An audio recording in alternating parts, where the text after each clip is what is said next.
जय हिंद। कैसे हैं आप सब? आई होप जहां भी होंगे स्वस्थ होंगे। आज की क्लास में हम लोग शुरू करने जा रहे हैं क्लास 11th का math chapter number 2 relations and functions, जिसे कहते हैं संबंध और फलन। यह क्लास 11th मैथ का एक बहुत ही इम्पोर्टेंट टॉपिक है। यह टॉपिक बहुत ही समझने लायक है। इसे आप थम के केयरफुली समझेंगे तब जाकर समझ में आएगा। अगर आप आगे की पढ़ाई कंटिन्यू करते हैं तो वहाँ पर भी आपको संबंध और फलन से रिलेटेड टॉपिक आपको मिलेगा। यहाँ तक कि आप क्लास 12th में जाएंगे, वहाँ पर भी चैप्टर नंबर 1 है रिलेशन एंड फंक्शन। तो बेसिक कॉन्सेप्ट अगर आप यहाँ से क्लियर कर लेते हैं तो आगे जाकर आपको कोई समस्या नहीं होगी। तो चलिए आज की क्लास की शुरुआत करते हैं। आज की क्लास की शुरुआत हम लोग एक छोटे से आसान टॉपिक से करते हैं, ऑर्डर्ड पेयर्स, जिसे कहते हैं क्रमित युग्म। सबसे पहले हम समझते हैं क्रमित युग्म क्या होता है, उसके बाद हम आते हैं संबंध और फलन पर। आज की वीडियो में हम लोग रिलेशन एंड फंक्शन के बेसिक इंट्रोडक्शन के बारे में चर्चा करेंगे। तो चलिए शुरू करते हैं। तो पहला टॉपिक हमारा है ऑर्डर्ड पेयर्स, जिसे कहते हैं क्रमित युग्म। यहाँ पर दो शब्द हैं, इन शब्दों को समझ जाएंगे तो क्रमित युग्म समझना बहुत ही आसान हो जाएगा। यहाँ पर है क्रमित। क्रमित का मतलब होता है क्रम, एक के बाद दूसरा, जैसे एक के बाद दूसरा, एक दो, एक क्या है क्रमित है, एक के बाद दूसरा, दूसरे के बाद तीसरा, एक ये क्रमित है। यहाँ पर है युग्म। युग्म का मतलब होता है जोड़ा, जिसमें दो वस्तुएं होती हैं। जैसे हम लोग क्या करते हैं, एक जोड़ा चप्पल पहनते हैं, एक जोड़ा जूता पहनते हैं, एक जोड़ा मोजा पहनते हैं। तो एक जोड़ा में कितनी वस्तुएं आती हैं? दो वस्तुएं आती हैं। अभी आप कहेंगे ये जूता चप्पल क्या पढ़ा रहे हैं? तो हम कोई भी एक चीज़ अगर पढ़ते हैं, अगर उसको एग्जाम्पल से रिलेट करके पढ़ते हैं तो चीज़ें समझना बहुत ही आसान हो जाता है। तो युग्म का मतलब क्या होगा? जोड़ा। जोड़ा में होते हैं दो वस्तुएं, ठीक है। अब यहाँ पर है क्रमित युग्म। क्रमित युग्म अगर हम मान ले कोई दो एलिमेंट है ए और बी, ए व बी दो अवयव हैं, दो, यहां हम कंसीडर कर लेते हैं ए व बी दो अवयव हैं। इसे हम कैसे लिख सकते हैं? इसे हम लिख सकते हैं ए comma B and B comma ए लिख सकते हैं। अगर दो एलिमेंट इस तरह है, कोई दो वस्तु है या कोई दो संख्याएं हैं, उसको हम इस रूप में लिख सकते हैं ए कामा बी और लिख सकते हैं बी कामा ए। यही जो है ए कामा बी और बी कामा ए, यही है क्रमित युग्म। क्या है क्रमित युग्म? युग्म देखिए, युग्म का मतलब जोड़ा होता है। यहाँ पर दो संख्याएं हैं तो हो गया युग्म, और क्रमित का मतलब इसके बाद ए है, ये हो गया क्रमित युग्म। आई होप आप लोग क्रमित युग्म समझ गए होंगे। जिसे हम क्रमित युग्म कहते हैं, यहाँ पर लिख देते हैं, जिसे हम क्रमित युग्म कहते हैं।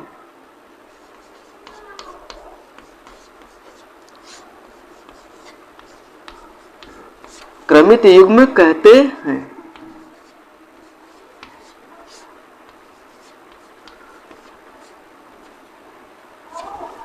ठीक है।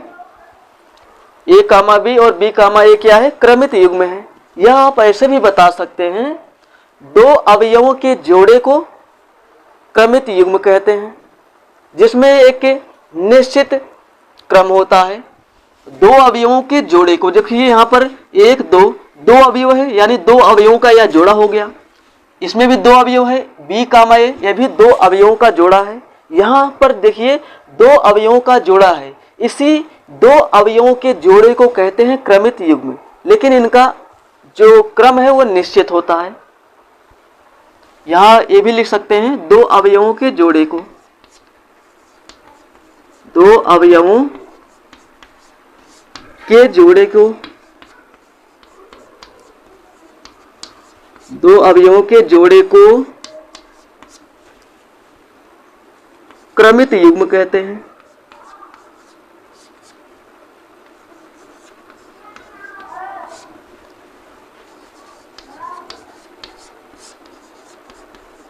आप ये भी बता सकते हैं, वो भी बता सकते हैं। इस टॉपिक का जो नोट्स है आपको वीडियो के लास्ट में स्क्रीन पर मिल जाएगा। आप लोग वहां से अपना नोट्स बना सकते हैं। बहुत ही प्रॉपर, बहुत ही बेहतरीन नोट है, आप इसे तैयार कर सकते हैं। अगर आप वहां से नहीं करना चाहते हैं तो मैं कम्युनिटी टैब में अपलोड कर दूंगा, वहां से भी आप नोट कर सकते हैं, अपना एक बेहतरीन नोट्स बना सकते हैं। तो आप लोग को समझिए, नोट्स के लिए आप बेफिक्र रहिए, नोट्स आपको वीडियो के लास्ट में मिल जाएगा। तो चलिए आगे समझते हैं।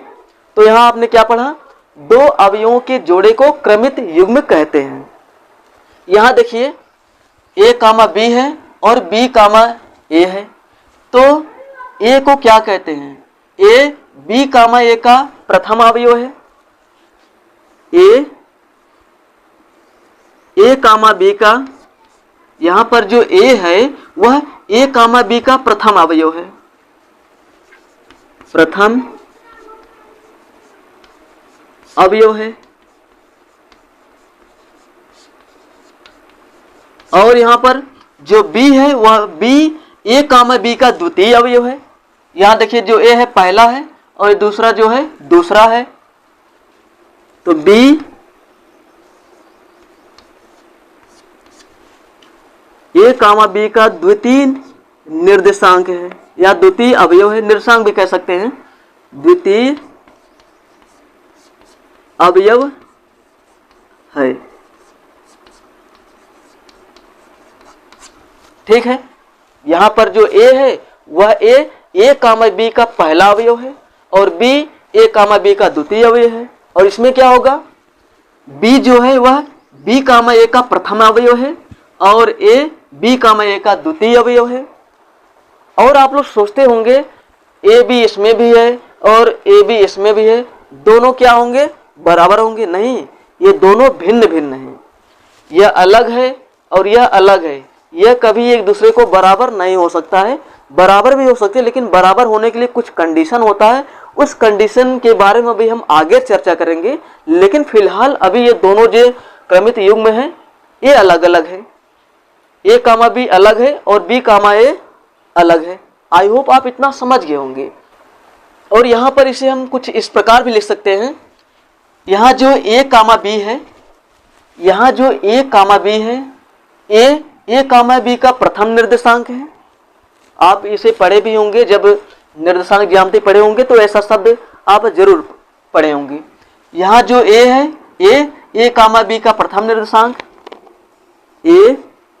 ए कामा बी का प्रथम निर्देशांक है, निर्देशांक।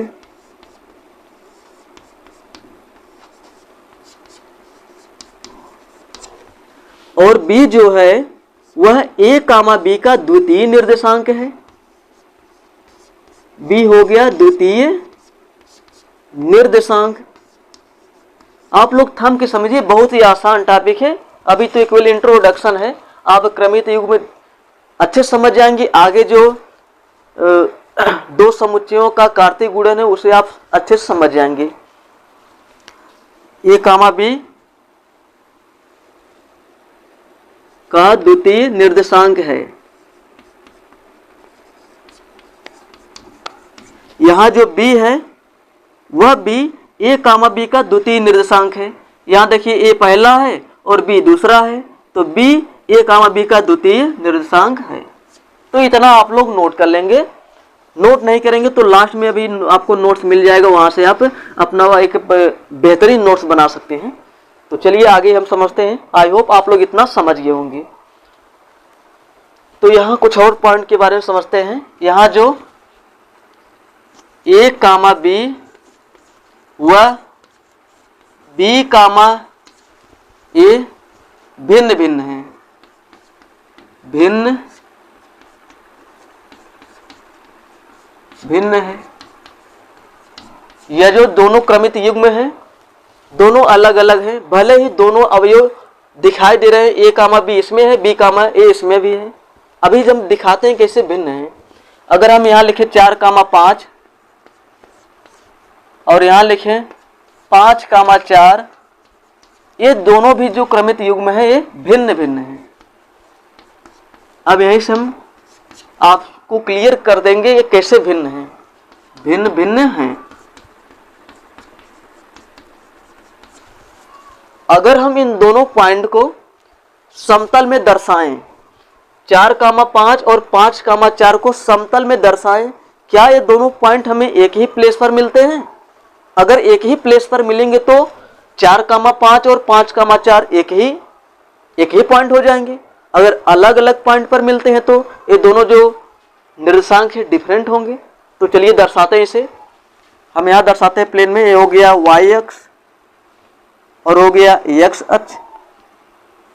तो यहाँ पर हम पॉइंट ले लेते हैं 1 2 3 4 5। ऊपर भी ले लेते हैं 1 2 3 4 5। यहाँ नंबर लिख दीजिए ऊपर भी।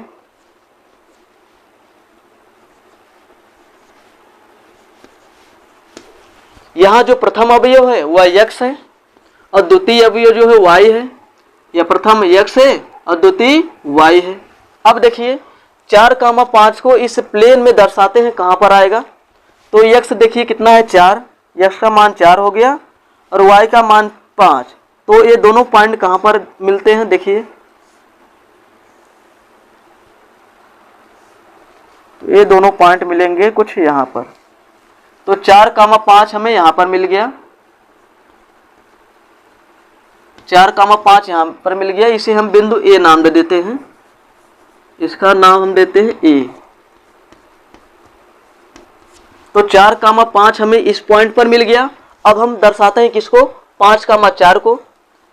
तो यश का मान 5 यानी 5a हो गया और y का मान 4, y का मान 4a है। और दोनों कहाँ मिलेंगे? इधर से जाइए 4, इधर से जाइए 5। जहाँ पर दोनों रेखाएं प्रतिच्छेद करेंगी वही पॉइंट हो जाएगा।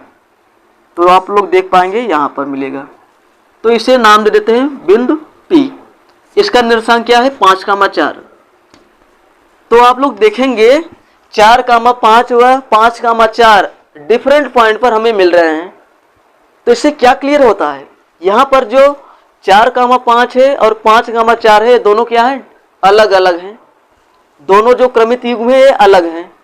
इसलिए यहाँ लिखा 4,5 व 5,4 भिन्न भिन्न है। और ऊपर भी लिखा गया था a, b व b, a क्या है? डिफरेंट है, अलग अलग है। आई होप इतना आप समझ गए होंगे। लेकिन कुछ पॉइंट हैं, ये कभी कभी पहला क्रमित युग्म दूसरे के बराबर भी हो सकता है।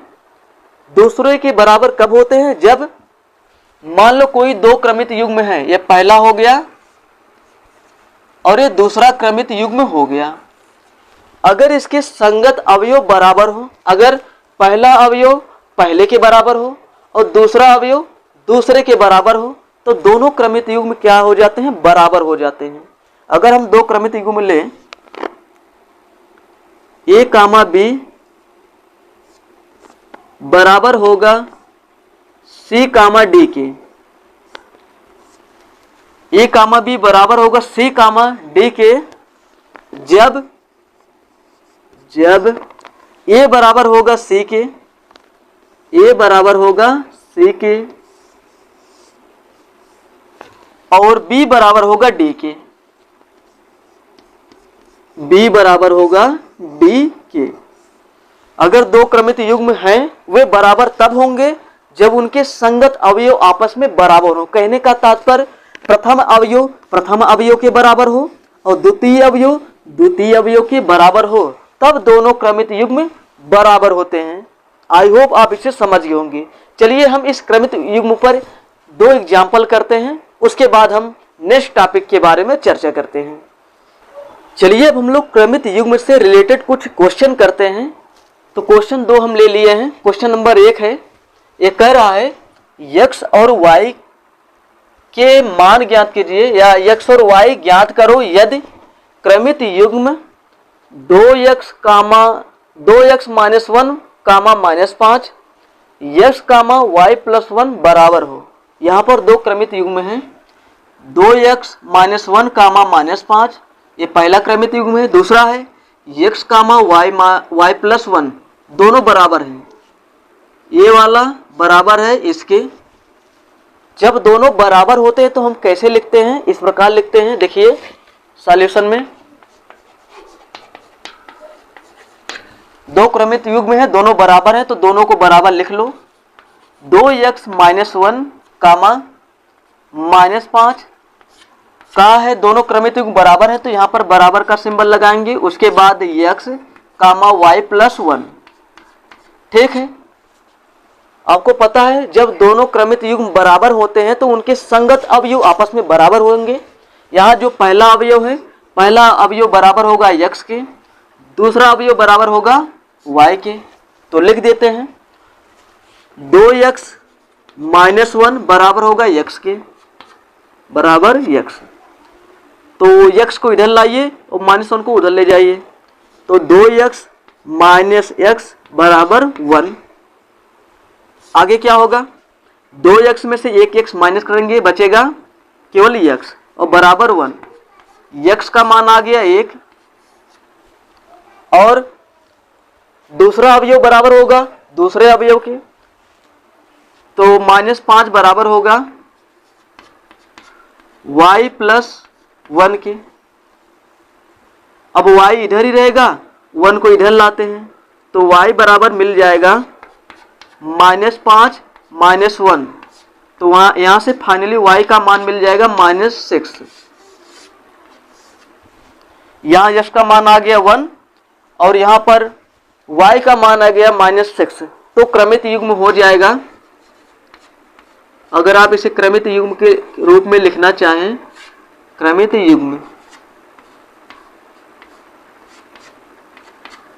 हो जाएगा x कामा y बराबर, x का मान है कितना 1 है, y का मान -6, 1 कामा -6। यश का मान हमने निकाल लिया था 1, y का मान -6, तो इसे हम क्रमित युग्म के रूप में लिख देंगे। मिल गया 1 कामा -6। आई होप आप लोग पहला क्वेश्चन समझ गए होंगे। अब हम दूसरा क्वेश्चन समझते हैं। दूसरा क्वेश्चन यहाँ पर है, यदि x प्लस 1 y माइनस 2 बराबर है 3 कामा 1 के। यहाँ पर सीधा सीधा दे ही दिया है, लिखा नहीं है, आपस में बराबर है। यह पहला क्रमित युग्म बराबर है दूसरे के, तो x और y के मान ज्ञात कीजिए। बहुत ही इजीली आप लोग निकाल लेंगे। तो जब दोनों आपस में बराबर हैं तो प्रथम अवयव प्रथम के बराबर होगा, द्वितीय अवयव द्वितीय के बराबर होगा, यह इसके बराबर होगा और यह इसके बराबर होगा। तो दोनों को आपस में बराबर करके x और y के मान हम लोग निकाल लेंगे। तो x प्लस 1 बराबर होगा 3 के, यहाँ सॉल्यूशन निकालेंगे। x प्लस 1 बराबर होगा 3 के, ठीक है। अब हम 1 को उधर ले जाएंगे उस साइड, क्या हो जाएगा x बराबर 3 माइनस 1, तो फाइनली x का मान हमें मिल जाएगा 2। अभी यहाँ पर आगे x का मान दो। अब यहाँ से हम द्वितीय अवयव को द्वितीय अवयव के बराबर कर देंगे, तो y माइनस 2 बराबर होगा 1 के, तो y माइनस 2 इक्वल होगा 1 के। तो -2 को उधर ले जाएंगे, क्या मिलेगा 1 प्लस 2, तो फाइनली y का मान भी मिल गया 3।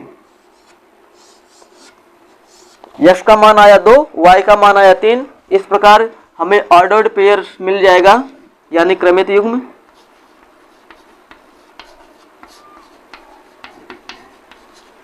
इसे हम x कामा y के रूप में लिख देते हैं, बराबर मिलेगा। x का मान आया है कितना 2, y का मान 3, तो फाइनली ऑर्डर्ड पेयर्स मिल गया 2 कामा 3। ये है क्रमित युग्म, ठीक है। इस तरह आप लोग अगर दो क्रमित युग्म दिए हैं और कहा है दोनों आपस में बराबर हैं, तो उससे जो भी वेरिएबल्स होगा वेरिएबल्स का मान निकाल लेंगे। x और y का मान क्या है निकाल लेंगे। a और b दिया होता तो a और b का मान भी निकाल लेते हैं। तो हम इसके बाद पढ़ते हैं नेक्स्ट टॉपिक। नेक्स्ट टॉपिक है समुच्चयों का कार्तीय गुणनफल। इसे हम इरेज करते हैं, उसके बाद नेक्स्ट टॉपिक के बारे में समझते हैं। चलिए अब हम लोग नेक्स्ट टॉपिक को समझते हैं। हमारा नेक्स्ट टॉपिक है समुच्चयों का कार्तीय गुणनफल, जिसे बोलते हैं कार्टेशियन प्रोडक्ट ऑफ सेट्स। इसका मतलब क्या होता है, इसे हम सबसे पहले एक एग्जाम्पल से समझते हैं। जो कार्टेशियन प्रोडक्ट ऑफ सेट है, इसको एक एग्जाम्पल से समझते हैं, उसके बाद डेफिनेशंस पर आते हैं और इससे जुड़ी जितने भी पॉइंट है उसके बाद उस पर चर्चा करेंगे। अगर आप एग्जाम्पल समझ जाते हैं, उसके बाद आप 100% बता सकते हैं समुच्चयों का कार्तीय गुणनफल क्या होता है और ये कैसे निकाला जाता है। यहाँ पर हमारे पास दो समुच्चय दिए हुए हैं। समुच्चय ए बराबर दिया है 2 कामा 3, इसमें 2 अवयव हैं। ये समुच्चय बी है। समुच्चय बी में 3 अवयव हैं, 1 2 3। तो समुच्चय ए और समुच्चय बी का हम निकालेंगे कार्तीय गुणनफल। यहाँ पर कार्तीय गुणनफल को हम ए गुणे बी से दर्शाते हैं, जिसे हम पढ़ते हैं ए क्रॉस बी। क्या पढ़ते हैं? ए क्रॉस बी पढ़ते हैं। इसको पढ़ते हैं ए क्रॉस बी, इसको पढ़ते हैं ए क्रॉस बी। ए क्रॉस बी को क्या बोलते हैं? अगर आप बोल दें केवल ए क्रॉस बी, ए क्रॉस बी का मतलब हो जाता है समुच्चयों का कार्तीय गुणनफल। तो समुच्चयों का कार्तीय गुणनफल कैसे निकाला जाता है उसे आप लोग समझिए। यहाँ पर 2 समुच्चय हैं, समुच्चय ए समुच्चय बी। तो समुच्चय ए समुच्चय बी का निकालेंगे कार्तीय गुणनफल, जिसे कहते हैं ए क्रॉस बी। इसे निकालना बहुत ईजी है, बहुत ईजी है। देखिए इसमें समुच्चय ए का पहला अवयव है 2, तो इस 2 का गुणा समुच्चय के तीनों अवयव में कर देंगे एक एक करके। तो 2 का गुणा 1 में करेंगे तो हो जाएगा 2, 1। उसके बाद छोटे ब्रैकेट से बंद कर देंगे, उसके बाद कामा लगाएंगे। 2 का गुणा करेंगे 2 में तो हो जाएगा 2, फिर 2 का गुणा करेंगे 3 में तो कितना मिल जाएगा 2, 3। तो हम क्या करते हैं? कुछ नहीं करते हैं, इसका एक अवयव पकड़ते हैं, उसके बाद बी के प्रत्येक अवयव में गुणा करते चले जाते हैं। पहला लिए, पहला अवयव उसका पकड़े तो दोनों को हम कामा लगा के लिख दिए, तो क्या बन गया? क्रमित युग्म। तो यहाँ पर आप लोग देख पा रहे हैं जो दोनों समुच्चयों का हम कार्तीय गुणनफल निकाल रहे हैं, तो क्या बन रहा है? क्रमित युग्म ही बन रहा है। यहाँ पर अभी सब कर देंगे, क्या बन जाएगा? क्रमित युग्मों का समुच्चय बन जाएगा। क्या बनेगा? क्रमित युग्मों का समुच्चय बन जाएगा। सबसे पहले इस गुणा को कंप्लीट कर लेते हैं, उसके बाद समझते हैं डेफिनेशन। इस लाइन को देखकर आप लोग डेफिनेशन बना सकते हैं, खुद से बनाएंगे। तो चलिए 2 का 1 में किए तो इससे लिख दिए 2, 1। बस इसको पकड़िए, इसको पकड़िए, दोनों को कामा लगा लिख दीजिए, हो गया। इसको पकड़िए, इसको लिख दिया, पहला पकड़ा फिर लास्ट वाला हो गया। इसी तरह अब इसको पकड़ेंगे, इन तीनों में गुणा कर देंगे तो 3 का 1 में करेंगे, 3, 1 हो गया। 3 का 2 में करेंगे तो 3, 2 हो जाएगा। इसी तरह 3 का हम 3 में करेंगे, कितना मिल जाएगा? 3, 3। बस यही है कार्टेशियन प्रोडक्ट ऑफ सेट्स। बहुत ही आसान है कि नहीं है? बहुत ही आसान है। तो यहाँ पर देखेंगे, यहाँ पर जो ए क्रॉस बी आया है वह क्रमित युग्मों का समुच्चय है। क्या है? क्रमित युग्मों का समुच्चय है। तो इस डेफिनेशन में आप कैसे लिख सकते हैं? क्या लिखेंगे? ए क्रॉस बी जिसे बोलते हैं समुच्चयों का कार्तीय गुणनफल। आप ऐसे बताएंगे, समुच्चयों का कार्तीय गुणनफल उन सभी क्रमित युग्मों का समुच्चय होता है जिसमें पहला अवयव समुच्चय ए से होता है और दूसरा अवयव समुच्चय बी से होता है। यहाँ पर जो क्रमित युग्म आपको दिखाई दे रहे हैं, कितने क्रमित युग्म हैं? 1 2 3 4 5 6 क्रमित युग्मों को आप ध्यान से केयरफुल्ली देखिए। यहाँ देखिए 2 अवयव हैं। जो पहला अवयव होता है वह समुच्चय ए का होता है और दूसरा अवयव समुच्चय बी का होता है। देखिए यहाँ पर पहला अवयव 2 है, 2 किस में है? इसमें है, और 1 किस में है? इसमें है। यहाँ देखिए 2 दोनों में, इसलिए हो जाएगा। अभी कहेंगे 2 तो इसमें भी, इसमें हो जाएगा। तो पहला अवयव जो होता है समुच्चय ए का होता है और दूसरा अवयव समुच्चय बी का होता है। इसमें देखिए पहला अवयव समुच्चय ए का हो गया और दूसरा अवयव समुच्चय बी का हो गया। पहला अवयव समुच्चय ए का, दूसरा समुच्चय बी का। तो जितने भी क्रमित युग्म यहाँ पर बने हैं, पहला अवयव समुच्चय ए का होगा और दूसरा अवयव समुच्चय बी का होगा। ठीक है, आई होप आप लोग इसे समझ होंगे। यहाँ पर है कार्टेशियन प्रोडक्ट ऑफ सेट का general form. A cross B बराबर, मतलब ब्रैकेट है, एक्स सच दैट एक्स बराबर A comma B comma A belongs to A, B belongs to B. यहाँ पर जो ए है अवयव ए है और अवयव बी है। अवयव ए समुच्चय ए से बिलोंग्स कर रहा है, यहाँ पर लिखें in short A belongs to B. A समुच्चय ए का अवयव है और स्मॉल बी समुच्चय बी का अवयव है। यहाँ पर जो ए कामा बी लिखा गया है तो पहला अवयव समुच्चय ए में है और समुच्चय बी में कौन सा है, बी वाला अवयव। तो ए कामा बी क्या है, क्रमित युग्म है। तो ए क्रॉस बी क्या है, क्रमित युग्मों का समुच्चय ही होता है। अंदर क्या लिखा जाएगा, ए कामा बी के रूप में अवयवों को लिखा जाता है। यहाँ पर जैसे लिखा गया है ए कामा बी, ये एक अवयव हो गए। मान लीजिए इसके पास कोई संख्या है 3 कामा 2, एक अवयव हो गया। 4 कामा 5, 2 अवयव हो गया। तो क्रमित युग्मों के रूप में यहाँ पर लिखा जाता अवयवों को। तो कार्टेशियन प्रोडक्ट क्या होता है, जिसे बोलते हैं कार्तीय गुणनफल। कार्तीय गुणनफल क्रमित युग्मों का समुच्चय होता है। कार्तीय गुणनफल क्रमित युग्मों का समुच्चय होता है, जिसमें प्रथम अवयव समुच्चय ए का होता है और द्वितीय अवयव समुच्चय बी का होता है। ठीक है, एक बार फिर समझ लीजिए। जो कार्तीय गुणनफल होता है वह कार्तीय गुणनफल क्रमित युग्मों का समुच्चय होता है, जिसमें पहला अवयव समुच्चय ए का होता है और दूसरा अवयव समुच्चय बी का होता है। अगर मान लीजिए यहाँ पर सी होता तो सी यहाँ है, तो पहला अवयव समुच्चय सी का हो जाता। तो यहाँ पर पहला समुच्चय ए है और दूसरा समुच्चय बी है। अगर हम यहाँ पर बी क्रॉस ए लिख देंगे तो ये बदल जाएगा, बी क्रॉस ए लिख देंगे तो बदल जाएगा। तो क्या होगा, तो यहाँ पर बी पहला है और ए दूसरा हो गया। तो जो क्रमित युग्म यहाँ पर बनेंगे, यहाँ पर जो क्रमित युग्म बनेंगे, मान लो कुछ आ रहा है 2 कामा 3, 4 कामा 6, 7 कामा 8, इस तरह कुछ आएगा। तो यहाँ पर देखेंगे पहला अवयव 2 है, 4 है, 6 है। तो 2 4 7 7 है, 2 4 7, ये 2 4 7 किसमें होंगे, समुच्चय बी में होंगे और 3 7 8 समुच्चय ए में होंगे। पहला वाला अवयव किसमें होता है, पहले वाले समुच्चय में होता है, जो क्रॉस के पहले लिखा होता है। क्रॉस के बाद जो लिखा होता है दूसरा समुच्चय होता है। इस वाले समुच्चय में दूसरे वाले अवयव होंगे। आई होप इसे आप समझ गए होंगे। इसका नोट्स अभी इस वीडियो के लास्ट में स्क्रीन पर मिल जाएगा, नहीं तो मैं कम्युनिटी टैब में अपलोड कर दूंगा, वहां से आप लोग अपना बेहतरीन नोट्स बना सकते हैं। अब हम कार्टेशियन प्रोडक्ट से रिलेटेड कुछ इंपॉर्टेंट पॉइंट के बारे में चर्चा करते हैं। पॉइंट नंबर 1 है, अगर मान लीजिए कोई समुच्चय ए है, जैसे यहाँ पर समुच्चय ए है, तो मान ले ए में कितना अवयव है, ए में m अवयव है, और कोई समुच्चय दूसरा है बी में कितना अवयव है, m अवयव है। तो ए क्रॉस बी में कितने अवयव होंगे,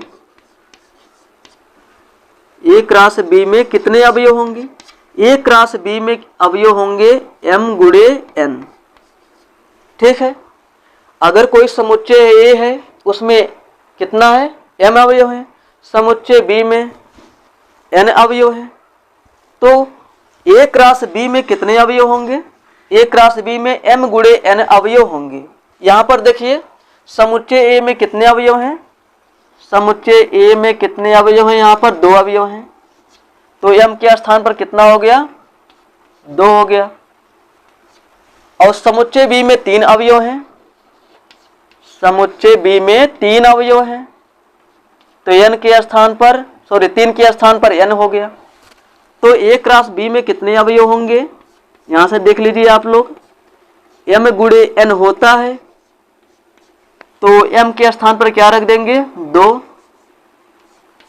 और n के स्थान पर रख देंगे 3, तो 3 दूना 6, कितने अवयव होंगे, 6 अवयव हो जाएंगे। तो देखिए 1 2 3 4 5 6 अवयव है ना। ठीक है, इस तरह आप बता सकते हैं। अगर कोई दो समुच्चय दिया है, उसमें मान लीजिए पहले समुच्चय में 5 अवयव है और दूसरे समुच्चय में 4 अवयव है, पहले में 5 और दूसरे में 4 अवयव हैं, तो समुच्चय ए और समुच्चय बी से जब हम कार्टेशियन प्रोडक्ट निकालेंगे, कार्तीय गुणनफल निकालेंगे, तो उस कार्टेशियन प्रोडक्ट में कितने अवयव होंगे, तो हम कैसे बता सकते हैं, m गुणे n से बता सकते हैं। यानी अवयवों की संख्या जो यहाँ पर दिया है उसको हम आपस में गुणा कर देंगे। समुच्चय ए में 5 अवयव, समुच्चय बी में 4 अवयव, तो 5 गुणे 4 तो A क्रॉस B में 20 अवयव हो जाएंगे। इस तरह आप लोग निकाल सकते हैं। अब हम पॉइंट दूसरे के बारे में बात करते हैं। अब पॉइंट नंबर 2 समझिए। कोई समुच्चय A है, मान लीजिए A बराबर दिया है, A बराबर दिया है 1 2 3 दिया है। उसके बाद B बराबर दिया है 2 4 6 8 डॉट डॉट सो ऑन। ये अपरिमित समुच्चय है। अगर दो समुच्चय है, दोनों समुच्चयों में से कोई एक समुच्चय अपरिमित समुच्चय है, यहां देखिए अपरिमित समुच्चय है, इसमें अवयवों की संख्या अनंत मिलेगा, तो A क्रॉस B में कितने अवयव होंगे? तो A क्रॉस B में कितने अवयव होंगे? अपरिमित होंगे। देखिए कैसे होगा, 1 का गुणा 2 में करेंगे, 4 में, 6 में, 8 में, अभी बहुत सारे अवयव हैं, ऐसे करते ही रहेंगे तो आप लोग 1 का गुणा करते ही रहेंगे, खत्म ही नहीं होगा, इसका नंबर आएगा ही नहीं। इस प्रकार जब हम लोग A क्रॉस B निकालेंगे उसमें अनंत अवयव आएंगे। इस प्रकार आप कह सकते हैं A क्रॉस B से जो समुच्चय बनेगा वह भी अपरिमित होगा, अपरिमित होगा, अपरिमित। अगर दो समुच्चय दिया गया है, उन दोनों समुच्चयों में से कोई एक समुच्चय अपरिमित है, तो A क्रॉस B जब निकालेंगे वह भी क्या हो जाएगा? अपरिमित मिल जाएगा। ठीक है, आई होप आप लोग इतना समझ गए होंगे। तो आज के वीडियो में हमने क्या क्या पढ़ा? आज के वीडियो में सबसे पहले हमने पढ़ा ऑर्डर्ड पेयर्स, उसके बाद समुच्चयों का कार्तीय गुणनफल। इससे रिलेटेड प्रश्नावली 2.1 में क्वेश्चन है, उन समस्त क्वेश्चन को आप लोग बहुत ही आसानी से हल कर सकते हैं। केवल आपको उसमें क्या निकालना है, क्रमित युग्म दिया है, उससे आप x और y का मान निकाल लेंगे, उसके बाद समुच्चयों का कार्तीय गुणन भी निकाल लेंगे। तो इन्हीं दोनों टॉपिक से रिलेटेड पूरे प्रश्नावली में सवाल दिया। प्रश्नावली 2.1 को बहुत ही आसानी से आप लोग हल कर सकते हैं, उसमें बहुत ही ज़्यादा डिफिकल्ट सवाल नहीं दिया गया है, बस बेसिक से सवाल है, बेसिक सा कॉन्सेप्ट था, उसी से रिलेटेड क्वेश्चन भी है, तो आप लोग कर सकते हैं। अभी इन सब का नोट्स आपको इस स्क्रीन पर मिल जाएगा, आप लोग नोट्स कर सकते हैं। तो आज के लिए इतना ही। उम्मीद है आप लोगों को यह टॉपिक आपको अच्छे समझ में आ गया होगा। तो आज के लिए इतना ही, मैं मिलता हूँ किसी नए वीडियो में, तब तक के लिए जय हिंद।